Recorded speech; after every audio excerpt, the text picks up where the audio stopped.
गल सुनो। अज हमजा शहबाज ते शहबाज शरीफ केड़े केस विच गए सी कोर्ट?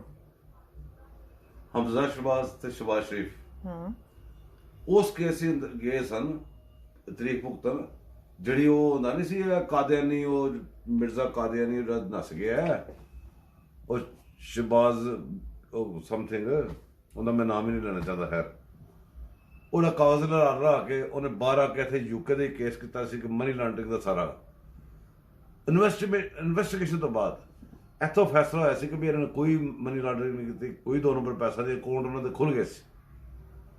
ਜਿਹੜੀ ਦੁਨੀਆ ਦੇ ਅਦਾਲਤਾਂ ਨੇ ਛੱਡਤਾ ਸੀ, ਸਾਰਾ ਖਤਮ ਕਰਤੇ ਸੀ ਕੇਸ। ਉਹ ਜਨਾਬ ਇਹ ਜਿਹੜੇ ਜੱਜ ਨੇ ਸਾਡੇ ਹਾਲੇ ਲਿਆ ਕੇ ਕੇਸ ਬੈਠੇ ਨੇ। ਕਿਉਂ ਕਿ ਇਹਨਾਂ ਨੇ ਇਕਤਦਾਰ ਮੁੰਤਕਿਲ ਨਹੀਂ ਹੋਣ ਦੇਣਾ। ਇਹ ਉਹ ਇੱਕ ਪੇਜ ਵਾਲੇ ਜੱਜ ਹੈਗੇ ਨੇ। ਇਹ ਉਹ ਕੇਸ ਲੈ ਕੇ ਫਿਰ ਜਿਹੜੇ ਦੁਨੀਆ ਨੇ ਮਤਲਬ ਕਿ ਫਰਕ ਕਰਤੇ ਨੇ, ਇਹ ਲੈ ਕੇ ਹਾਲੇ ਬੈਠੇ ਨੇ। ਮਰੀਮ ਨਵਾਜ਼ ਦਾ ਕੇਸ ਹੈ, ਉਹਦਾ ਨਾ ਫੈਸਲਾ ਕਰਦੇ ਨੇ ਨਾ ਕੋਈ ਉਹਨੂੰ ਮਦਦ ਕਰਦੇ ਨੇ।